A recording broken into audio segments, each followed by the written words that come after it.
Greetings, head mage, my little imps. You seem to be in a bit of a bind. Hello, Sam. Why am I not surprised you have an internal radar for desperate customers? Sorry. Business opportunities. My friends in the shadows tipped me off, actually. Let me guess, head mage. Is this what you're in the market for?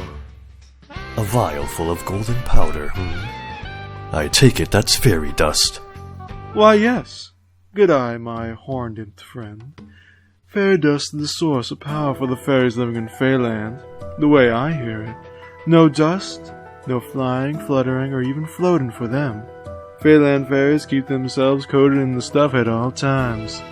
Which means, conversely, anyone with fairy dust sprinkled on them counts as part of the crew. And with this, you can sneak into the party like you were planning. I hear the Feylanders treasure fairy dust so much, they appoint an official dust guard to safeguard it. And yet, you have an entire vial of it in your hand. How did you come to acquire it, Sam? Trade secret, I'm afraid. Normally I'd prefer to spare such expenses, but the fairy Gala leaves me in no position to refuse. I'll be purchasing that fairy dust. Bill it to the school.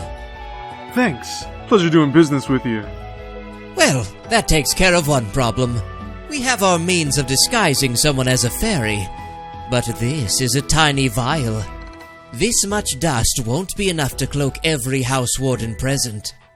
We'll have to nominate someone to infiltrate the fairy Gala. This event is a hotspot for fairy world elites. Our nominee will need to carry himself with grace and refinement. He'll also need convincingly glamorous attire, of course.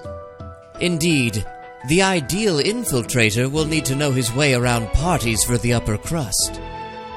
Incidentally, I have it on good authority that the theme of this fairy gala is windswept. Windswept, you say? That sounds evocative of breezy, broad stretches of land.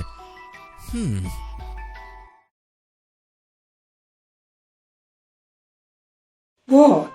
Do I have something on my face? Hey, don't look at me. In the Feylanders' eyes, I believe you two would have the most windswept look.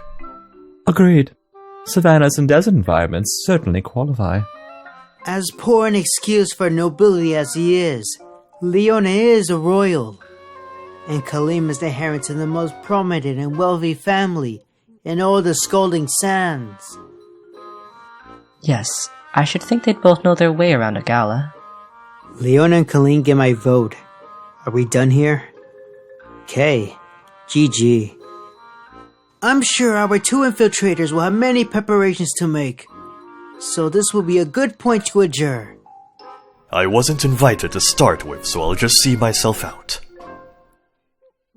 My, how quick everyone is when they want to get out of something.